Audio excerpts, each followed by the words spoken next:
In June of 2023, former intelligence analyst and decorated soldier David Grusch provided evidence of non-human intelligence to Congress and appeared in a television interview to summarize his historic claims, which included the allegation that the United States is in possession of non-human craft and bodies.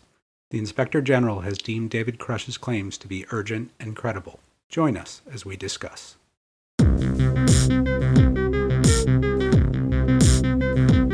Hey everyone, welcome to 14 Wins. This is episode 6 and we have a good one. I'm Bones and of course we have Rom X here. Hey everybody. And what we're going to talk about is the really kind of amazing news that came out from David Grusch. Yeah, what a crazy week. I mean, this has been the nuttiest week ever in ufology, maybe since UFOs visited the White House. Yeah. So this guy is David Grusch. He's served 14 years in the U.S. Air Force as a decorated veteran from the Afghanistan conflict, and he's got credentials.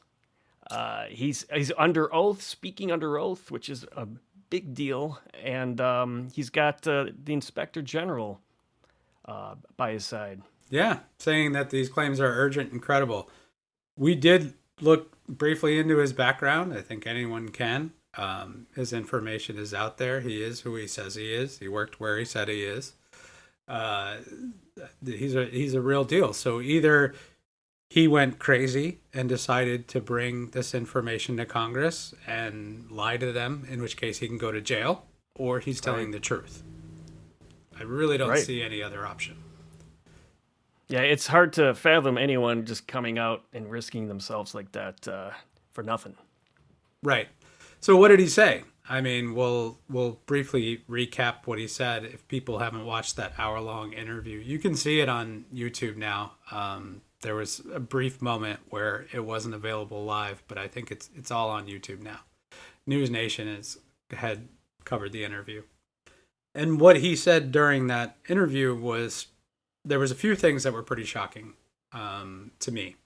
Some of it confirmed what was on 14 Wins website, which I felt like was validating, but I can't say we feel good about having any of this stuff get confirmed. Yeah, right. One of the things that I think he said that was a little surprising was that the Vatican knew about this. Very strange. And that goes way back, too, which is even stranger. Like back to Mussolini. Right.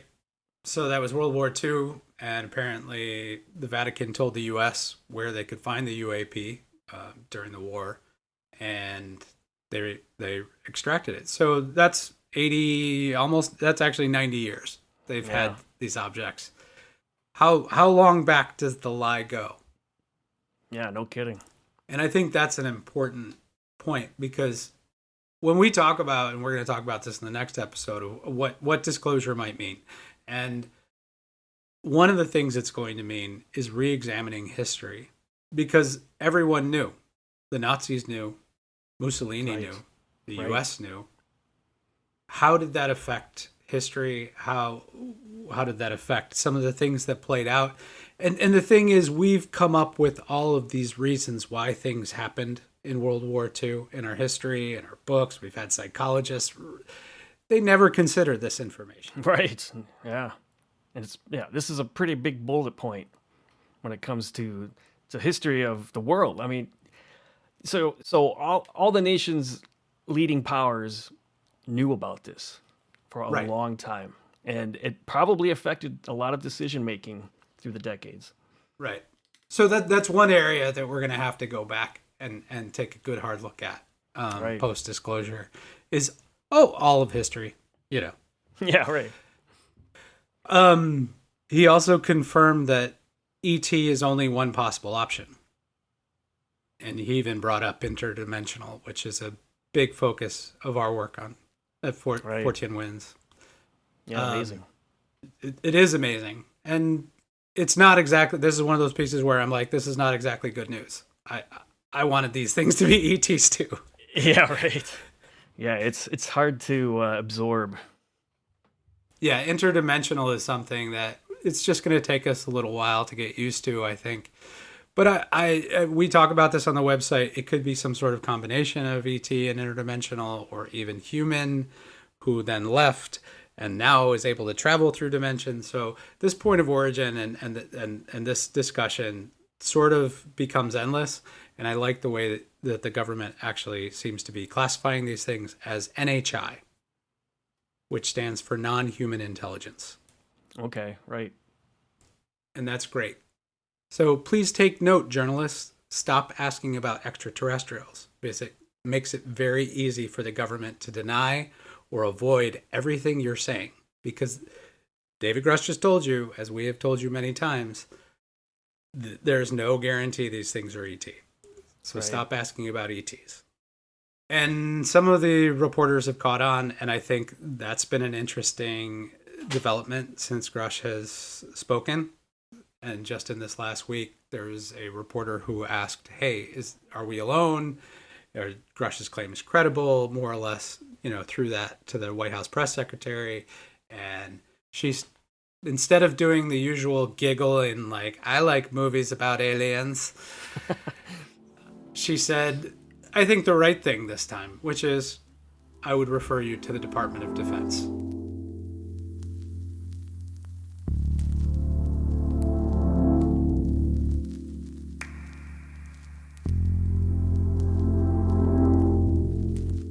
That's a big step.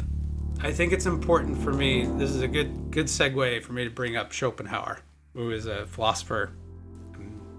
He said all truth has 3 stages, which is, the first stage is ridicule. That's ridiculous. UFOs are silly. The second stage is to attack it. That's totally ridiculous. You're pseudoscience. This is, all of those people are lying. They're all a bunch of dumb rednecks. Then you attack it. And then you realize that didn't work. So it's accepted as inevitable. That's the third phase. Right. And that third phase is going to be people going, "Of course UFOs are real. We always knew they were real. Right, of course. We were just putting it to the scientific method." Oh, really? It took you 90 years? Right. And a hell of a lot of effort to keep it under wraps. Yeah. Well, and it's not just the government on this one, man. It's academia. All of it. Yeah. Journalists. All of it. Yeah. And we in the public can't exonerate ourselves because we have just allowed it to happen. Right. So if we want change, we're going to have to demand it. And we also, I think, need to look at, how do we fix this? Yeah. I mean, it's definitely, it's entering a new phase. I mean, for the past 80 years, 90 years, we've kind of been consuming most of it through pop culture, right? Right. And so now with this whole non-human intelligence view on it, I mean, it's a whole different. I mean, use your imagination, because it opens up the door to so much more than just green aliens, coming out of a saucer. Yeah, we're living in a reality that we just haven't been exposed to, but we live in it regardless. So, would you rather take the red pill or the blue pill? Right. I think if you're asking me, I'm always going to drink the entire bottle of red pills. Obviously, that's why we have this website. But everyone's got to make up their own mind, and just even as I was on my way to this podcast, I had a neighbor ask me about this subject, and I started to tell him about it, and I saw the fear in his eyes. Right. Because he brought up Grusch. And I said, "Look, I have a whole website about this. You can go read about it if you want, but I don't want to be the one telling people that this is real." Right. But we've always at 14 Winds been working under the impression, and I have this impression about every analysis that I do, whether it's right or wrong, is that there's one set of data out there. There's one set of evidence. And even if I'm looking at something nebulous in the business or technology world, I always go, there's one set of answers. There's one set of data, and the conclusions, if we apply rationality and logic to them, will always end up being the same. So applying that to this, and 14 wins was the result. Right. So it's there. It's a resource. If you're wondering about this, if you're wondering, I mean, we seem to have gotten most of it right. And there was a few shocks in what Grusch was saying. I think one of the things that kind of surprised me was that they had shot down UAP. Yeah, that's right. So he actually claimed that he knows that the UAPs were actually shot down. But was he referring to the ones from 80 years ago, the ones we got from the Vatican, or No, I think he was referring to something more recently. more recent? Okay. And I'll bring this up because we've talked about it on the podcast before about the UFO balloon debacle. I think it was in February. Right. So there's been a lot of talk since then. And Yeah. at least one of those objects was likely a UAP. Right. That's what it sounds like. And then I thought about it afterwards, and this is one of those moments where I had to kind of kick myself for being stupid, because why did they show video of the first object and not the other three? Right, exactly. And it kind of gave away their whole, like, it was a bad move on their part, and I just, sloughed it off because they put up the stone wall on the other three objects, and you go, well, there's no way we're going to ever know. But the truth leaks out, and the leaks are this. If the dam isn't broken, there's so many leaks at this point, I do not think it can be repaired. They need to, and I'm sure this is being prepared somewhere, is some form of disclosure statement. Right. Yeah, but by who? Good question. I think that has to come from the president. So they're going to have to read him in first. They're going to have to prepare a whole statement. And Biden's aware of all of this, right? Right. Yep. They asked him before, and he said to ask Obama, because he doesn't want to be the one to say UFOs aren't real, and he'll lose the next election. Right. Right. You go around lying to people's face, you will lose. Right. So he doesn't want to be the one to do that. And I'm not picking on Biden. He's just in the chair right now. Right, right. And that really ties into another thing Grusch was talking about, basically wondering if there was a treaty in place. Yeah, that's really interesting. There have been rumors for a long time that there are treaties in place.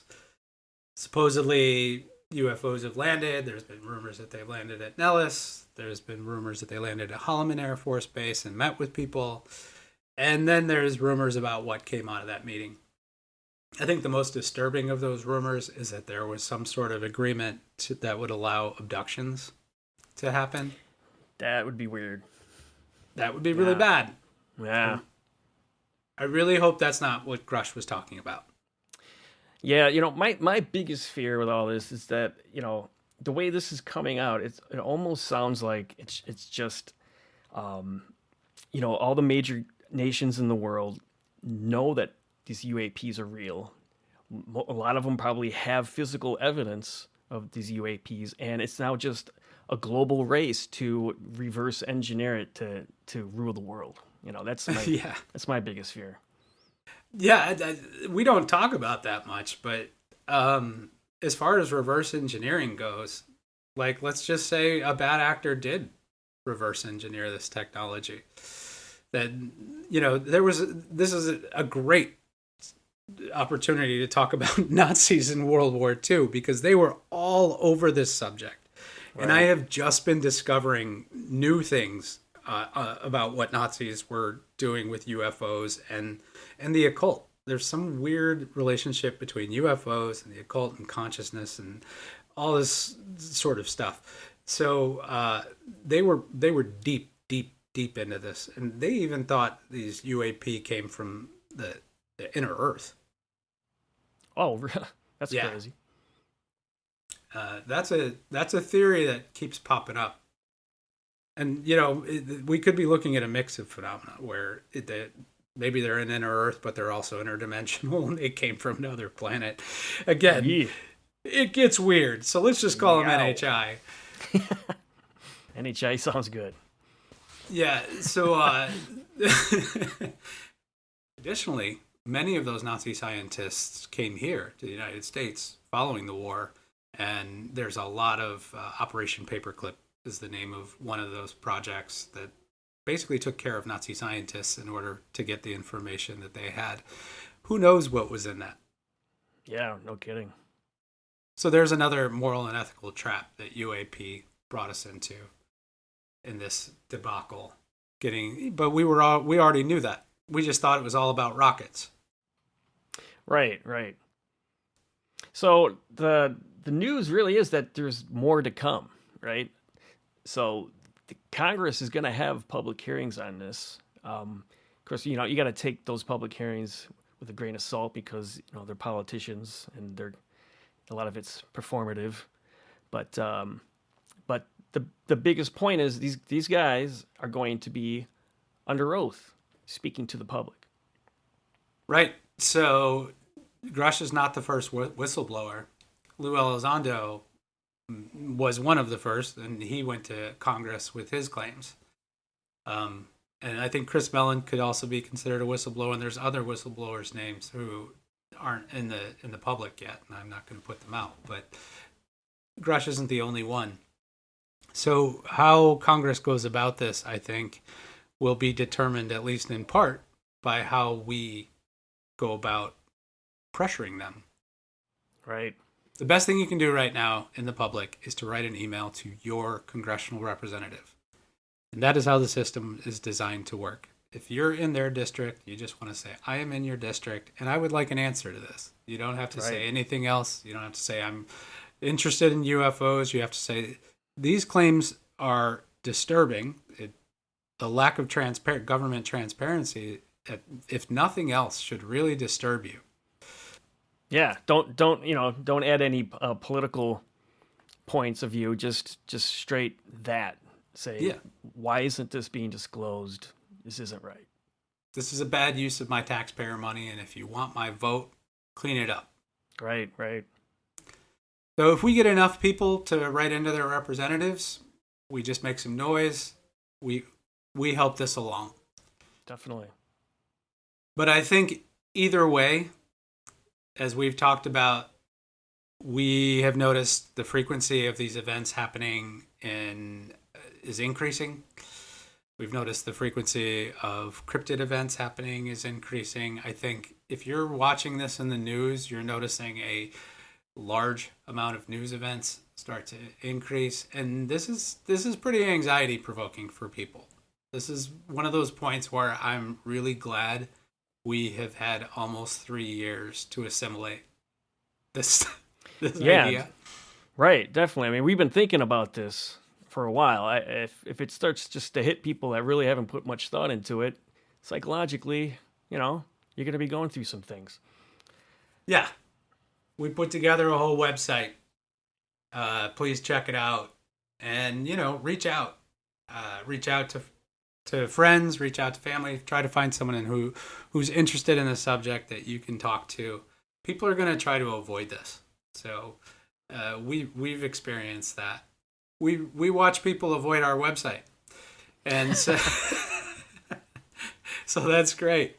I've always thought, I'm like, man, especially like when we covered the Warrens and the Conjuring, I thought, oh, wow, if we just told a scary story and made it sound like the Warrens were telling the truth, we could get 500,000 people watching or listening to our podcast. You tell people they were full of crap, we're going to get like maybe 1,000, Right. So the real information isn't as sexy as, horror, but hey, if it helps me to understand this phenomenon better, and it helps Bones to understand this phenomenon better. Yep. We would just prefer to intellectualize it a little bit, to know it. If it helps you to deal with this phenomenon, I would just say I am a firm believer, just as Charles Fort was 100 years ago, that this phenomenon is discoverable. This is something we can understand through science. Right, we just stop avoiding it. Definitely. And we have to stop all the bad things. I guess we just have to kind of look at this with a clean slate more than anything. I mean, the history is good, but this stuff, it's it's different. The non-human intelligence category is a little freakish, but it's happening, and we're here to experience it. That's right. Maybe we should be grateful that it happens in our lifetime. Yeah, right. There you go. Well, we'll talk a little bit about what all that means on the next episode. Yeah, and when we talk about the media, I want to give a shout out to The Guardian, because when it comes to a lot of like the major news outlets, The Guardian doesn't seem to be afraid to report on what's going on, and I've been really enjoying what they've been publishing about it. Yeah, great point. I think we should look at all of the people that are giving us information right now, and all of the people who gave us information before, and say, are these people accurate or not? Because in the future, we don't want to be listening to inaccurate sources. And we should really look at how we were deceived like this and go find people who were giving us good information and go get more of it.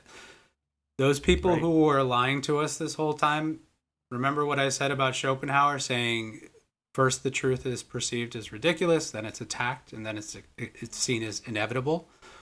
Watch all of these people who are telling you that UFOs don't exist suddenly want to become UFO experts in the next few months. Yep. When that worm turns, suddenly they're going to want to go, let me tell you all about what UFOs are. You should not listen to them. Okay? Right. We're not going to tell you have to listen to us, but please don't listen to people that have been lying to you this whole time. Exactly. Let's all learn a little bit and move on.